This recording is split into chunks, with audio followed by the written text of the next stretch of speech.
Hello, everybody. Welcome back to what we're going to call the Cicada Boy edition, because I don't know if Rick's starting to see the flying jerks, but they are here. They are proud. They are screaming.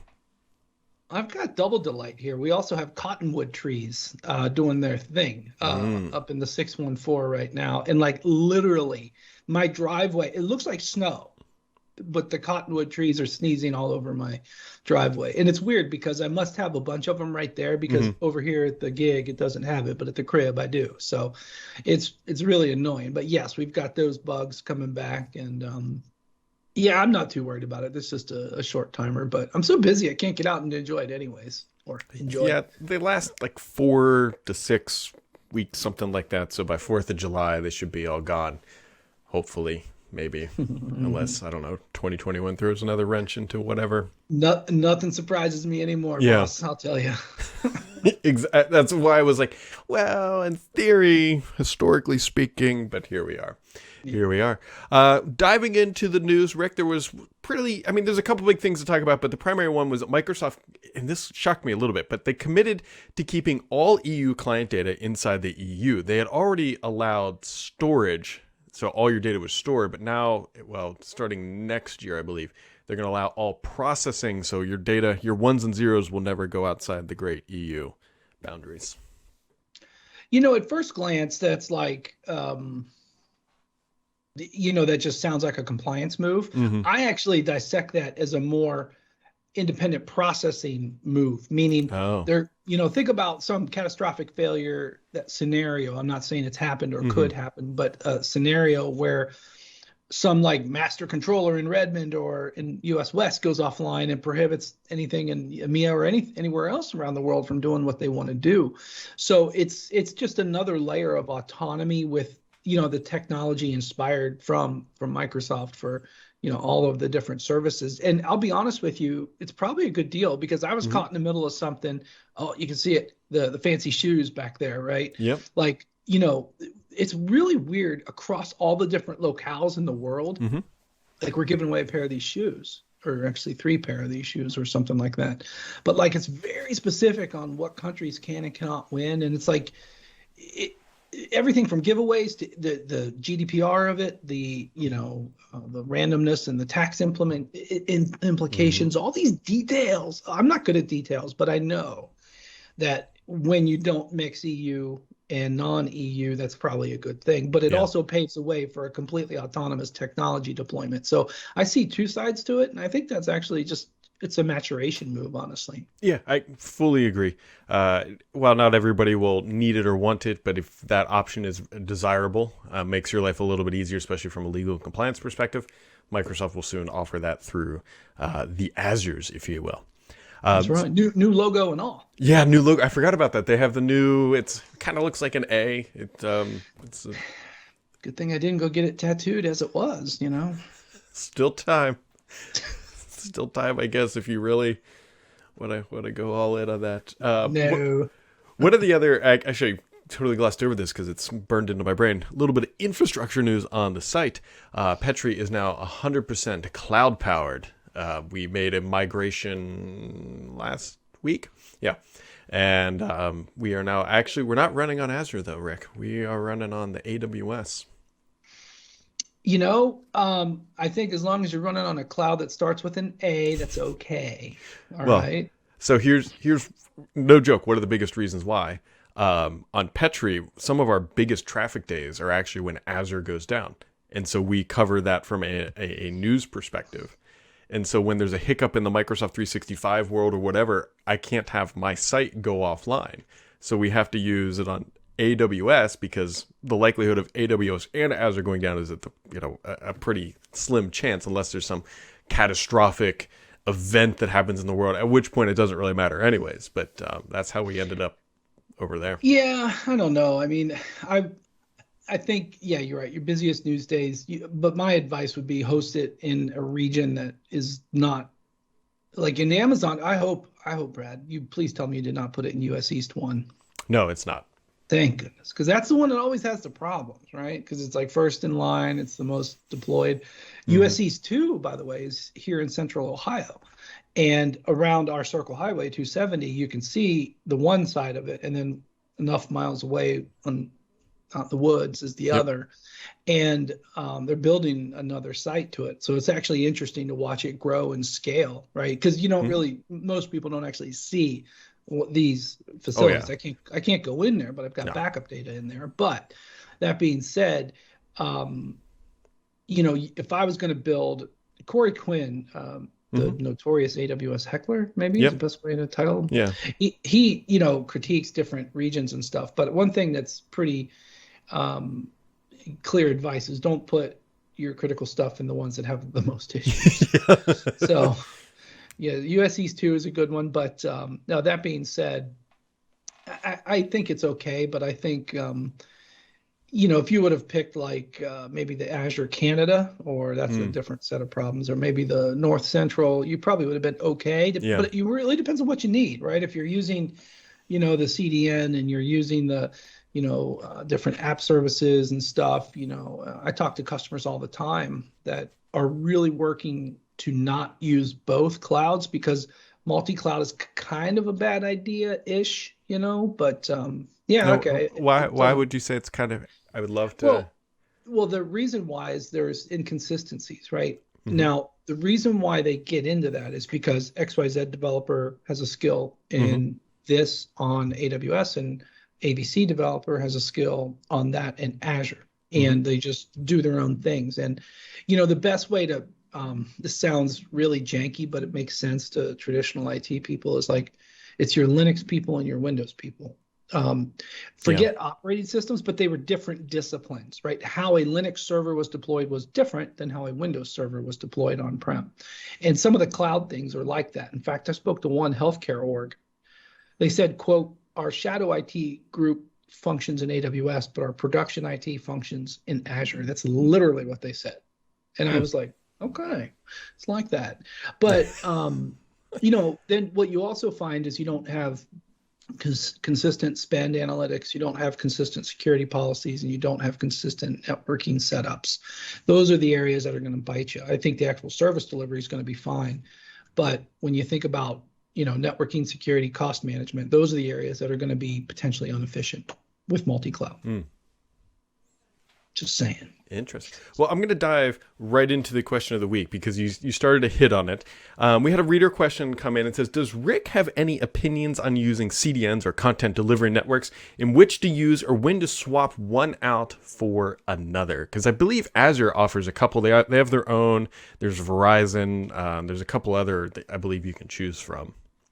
So, you know, I saw this question ahead of time, and then I did potentially drop it here in a bit earlier. But honestly, I don't have a recommendation. I do recommend that you use one, but really beyond that, I don't. Now, I can tell you kind of our experience at Veeam. Much like Brad's biggest days are outage news days, what would you think Brad is Veeam's biggest day? It's a release day. Oh, Everyone's yeah. want, Yep, yep, yep. everyone's wanting to hit this 4 gig ISO, Hmm. and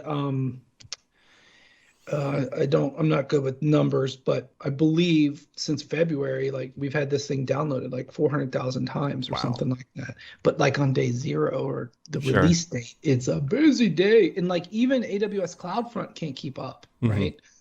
So, and the worst part is we know it's coming, you know, but it's like, it's just, we just can't, you know, maybe we could scale it more. I don't know, but we've done a lot of things to try to trickle it out, right? In fact, even with like the V11 release, the cumulative patch, we haven't yet set the automated message for the because basically our installations Hmm. will pull to this like special file on our website that says, hey, an update's available. We Sure. haven't like hit that flag yet. Yeah. You know, we don't push it down, but we allow the installations to pull up. But anyways, that being said, you know, we may be still looking at another big rush of these. And, you Hmm. know, when you think about the size of the file, right, that also becomes a thing, right? News files, I mean, I don't know, you might know, but like a news site page should be in the kilobytes Yeah, minus, kilobytes, potentially megs if there's a lot of uncompressed imagery or something like that. right. But yeah, it's small. Yeah. But then, you know, when we talk about 100,000 hits for a Hmm. 4 to 6 gig ISO. And then on top of that, they might do it simultaneously for multiple sites, Right. for distributed deployments. And so, yeah, we have those problems too. But I don't have a recommendation other than, yes, use CloudFront or Azure CDN. And that's a hard thing to scale and play with. I'll be honest with you. You almost have to do it to know it. But I don't really have experience in that. But those are just two. And I intentionally brought that up because your example is very different than my example at Veeam.com.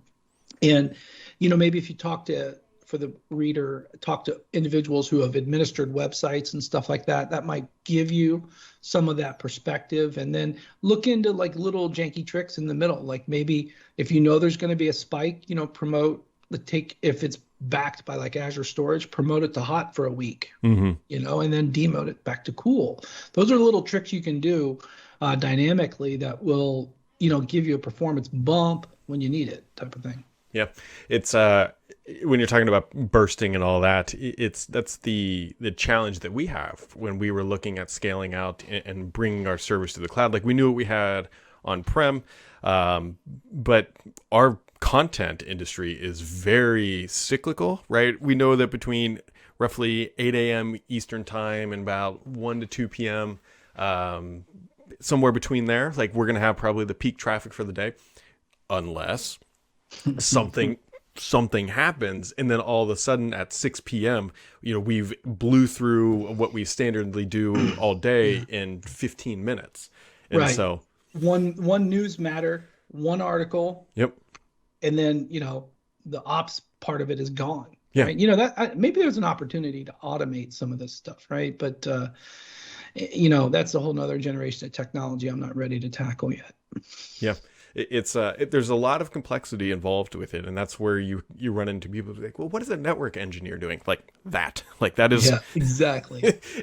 They are looking at a pipe and trying to figure out how big to make it and how small to make it, when, where, and what's the most efficient way to do it. That's a very simple way to do it. But the other kind of X factor here, Brad, is this is the cloud, right? So you can light it up. But what's going to happen? You're going to have the bill go up too, right? Yep. So that's like this discipline that isn't quite finagled yet. If you're the network person or the cloud admin or whatever disciplines would be involved, you're kind of balancing this. It sounds crazy, but it almost feels like being an electrician. Yeah. You'll need I think you'll 15 amp, 20 amp. Like what do you go with 30 amp? Yeah. Oh, you're going to bring that in here. Yeah. Actually, I got another story for another day. Yeah. A new concrete floor for some pharmaceutical when they didn't believe me on my power recommendations, but that's okay. So a couple other big things on the agenda. This podcast will be starting the days after. We have Veeam, which Rick has been lovely helping me out, putting some content over on Petri. And that is, you guys, I believe, have it staggered if you're in the US or abroad. Is that correct? Yeah, so it'll be consumable as a broadcast in a suitable time for the EMEA and Americas regions. Okay.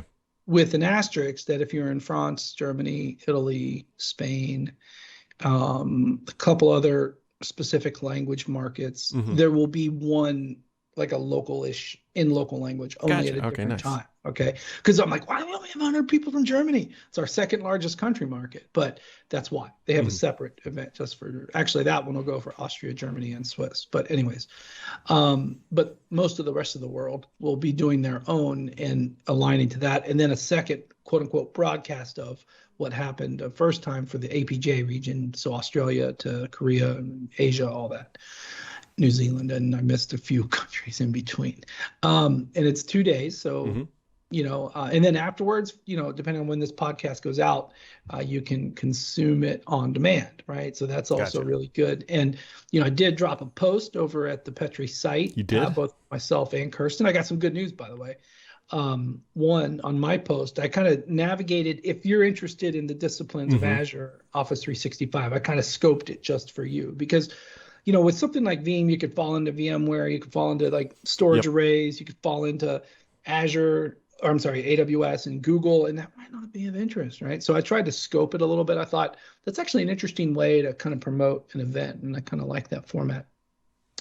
And then Kirsten on my team, she dropped a blog Hmm. post as well, kind of introing the whole event. And one of the things she mentioned was about a goodwill effort that we're Yep. doing to donate to Girls Who Code. And Brad, I'll be happy to tell you, we exceeded our goal, Fantastic. and we will be donating $100,000 to Girls Who Code. So That yeah, that is a good news. That is yeah, it is good news. very good Made news. our Friday. It was this morning at 6:28 a.m. So it was good stuff that we hit that number.